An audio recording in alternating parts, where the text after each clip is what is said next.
Welcome to Chapter 8 of the Pre-Calculus course. Chapter 8 is about the properties of combined sinusoids, meaning that there are two sinusoidal functions combined together and that form the combined sinusoids. So when two vehicles are going nearly the same speed on the highway, the combined sound of their engines sometimes seems to pulsate. The same thing happens when two airplane engines are going at slightly different speeds. This phenomenon is called beats, okay, like for example on the piano. So using the concept of beats, a vibrato sound can be generated on a piano by turning two strings for the same note at slightly different frequencies. In this chapter, you will learn about combinations of sinusoids so you can analyze this harmonic phenomenon. So let's go to lesson 8-1. 8-1 is an introduction to combination of sinusoids, and in this lesson we are to investigate graphs formed by sums of sines and cosines. So how does the sum of a sine function and a cosine function form? How does it go? I mean, if you add the sine and cosine function, what difference does it make to the original functions? So you have a preview of the graph of the sum of the sine and cosine. Well, initially you can see here that the dashed line here with smaller dashes, okay, is the graph of the parent cosine function y is equal to cosine of x. While the second dashed line here, which has the thicker and the longer dashes, is actually the graph of the parent sine x. While the red or the highlighted dash here, which appears in red, is the sum of these two trigonometric functions, two sinusoidal functions. So let's try to graph 3 cosine theta plus 4 cosine theta. And how do we get the graph of this function? First, we have to get at least values for this. But before we proceed here, let us first get the graph of the sum of sine and cosine. So let's start with the parent functions. Y is equal to y1 is equal to cosine theta, y2 is equal to sine theta, and let's call y3 is equal to sine theta plus cosine theta. Okay, so we will have to have the aid of a table, and let's have divisions of 3 columns. Okay, these columns must contain the theta and the value of the sine and cosine. So let's select up to 2 revolutions, or up to 720 degrees, or up to 2 pi in radians. Okay, so I think this is enough. Now let's say this is our theta values. This column here, first column, contains our theta values, and the next column would be our y is equal to cosine theta, so y1, and this is y2, and we need another for the y3, the combination of the sinusoids.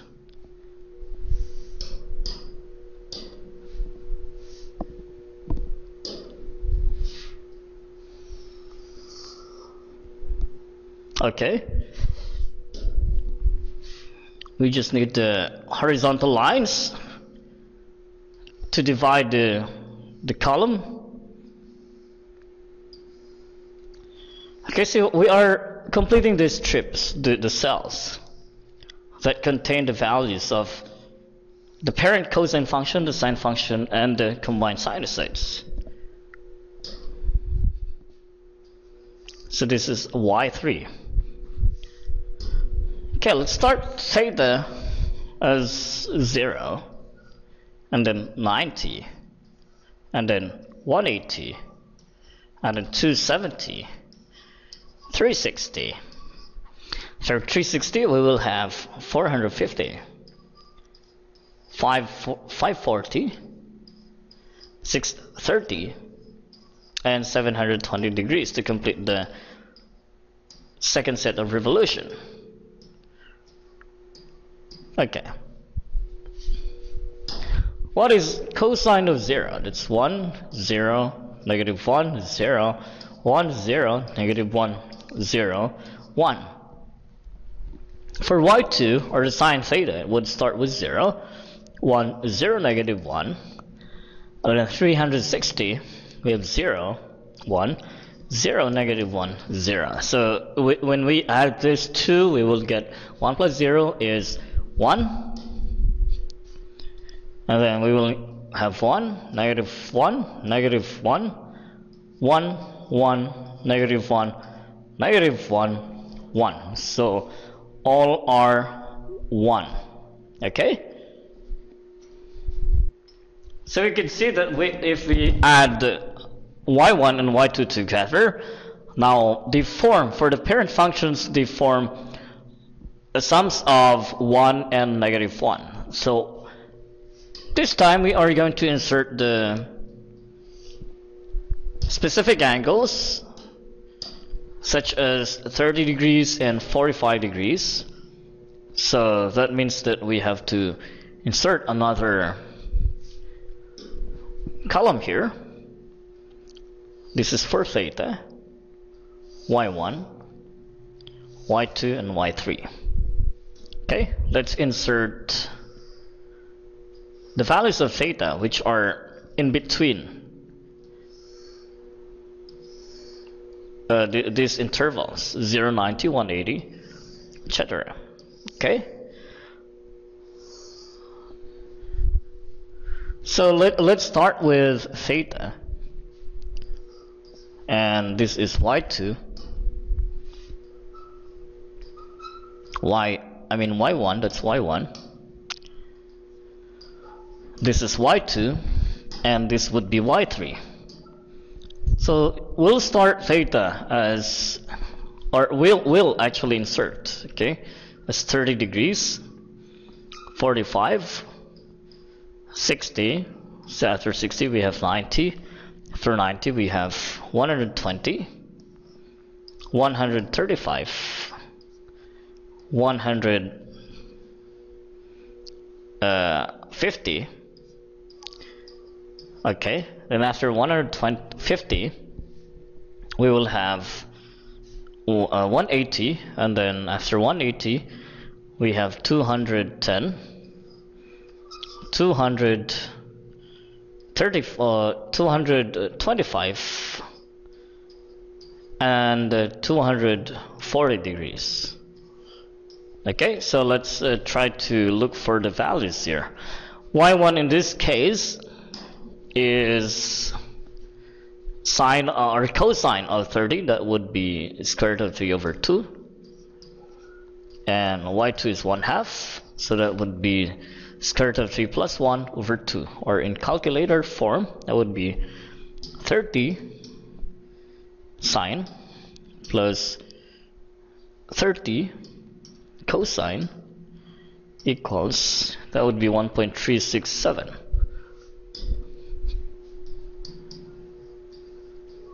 Okay, or 1.366 instead.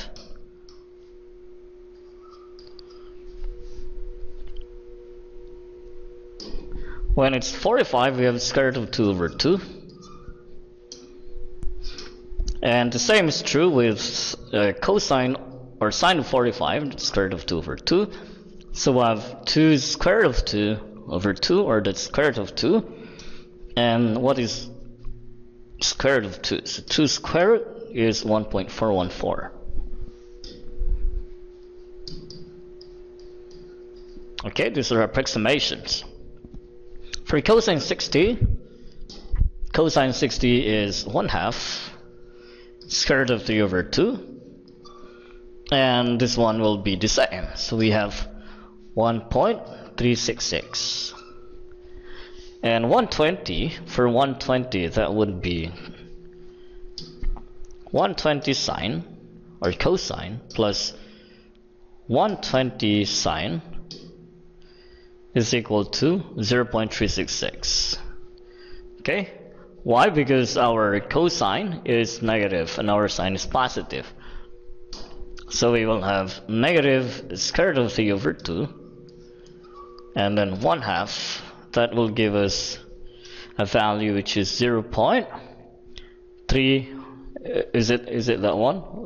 Let us see again. 120 cosine. That's negative 1/2. Sorry, not negative square root of 3 over 2. So this is negative 1/2, and this will be square root of 3 over 2. So that will give us a value which is equal to 0.366. 135, that's still in the second quadrant, so our y value is positive and our y2 is negative. So y1 is negative and y2 is positive. Okay, so in that case we have negative for y1 square root of 2 over 2, and this is 0, or this is square root of 2 over 2. So we will have a sum of 0. Okay, and at 150 degrees that would be 150 degrees, that would be in the second quadrant again, and that's a reference angle of 30 degrees. So that would be square root of 3 over 2. For cosine it's negative, and this is 1/2. So that means that we have 3 square root minus 3 square root minus 1 equals divided by 2. That would give us 0.366. It's negative 0.366.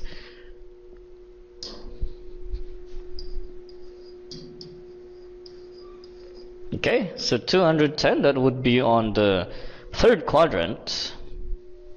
So that's the reference angle is 30 degrees. So we have both here are negative. So we will have negative 1.366. On the third quadrant again, that's 225. That would be negative square root of 2 over 2. Negative square root of 2 over 2. So we will have negative 1.414.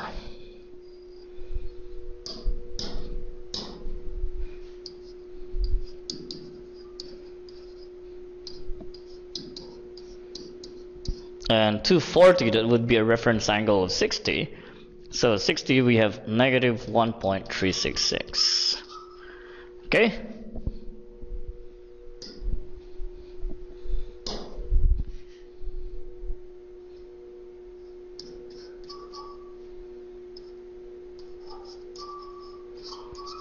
Okay.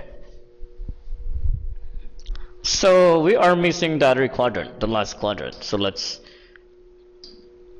write it here. The last set of the angles. And we would need 3 more angles. So we have here, here, and here, and here. Okay. This is for the theta, y1, y2, y3.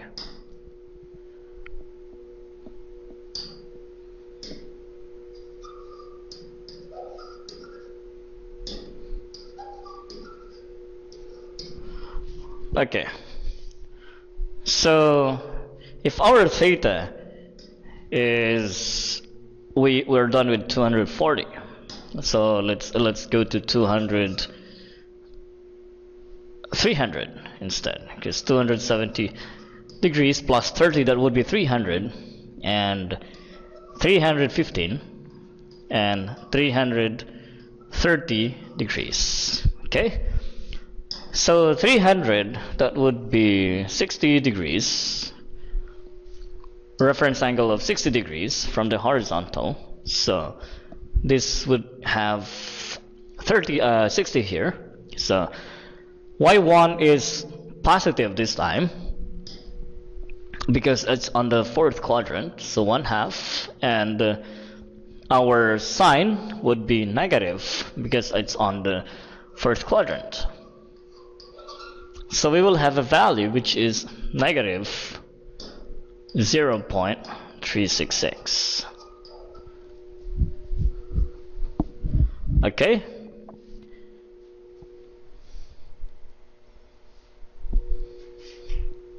and then after that 315 degrees we will have a value. This is 45 degrees, so it's in the fourth quadrant, negative square root of 2 over 2, and we have positive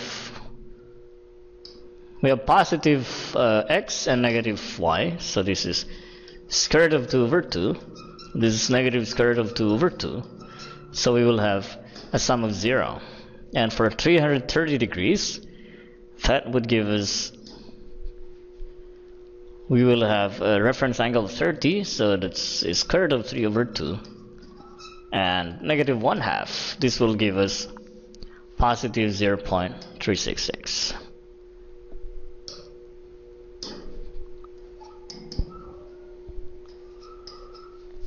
Okay, now we're done with the computations, so we could move this.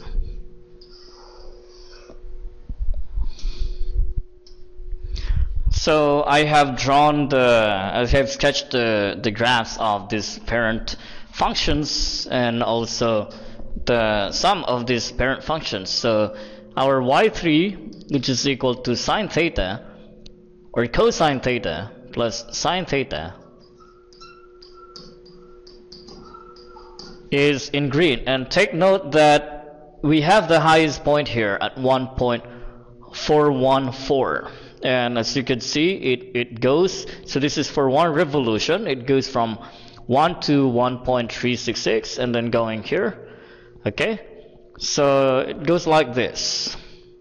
So take note that when we get the sum of the parent functions, parent cosine and sine functions, they define a new critical point, which is way higher and way lower than when the individual functions are taken.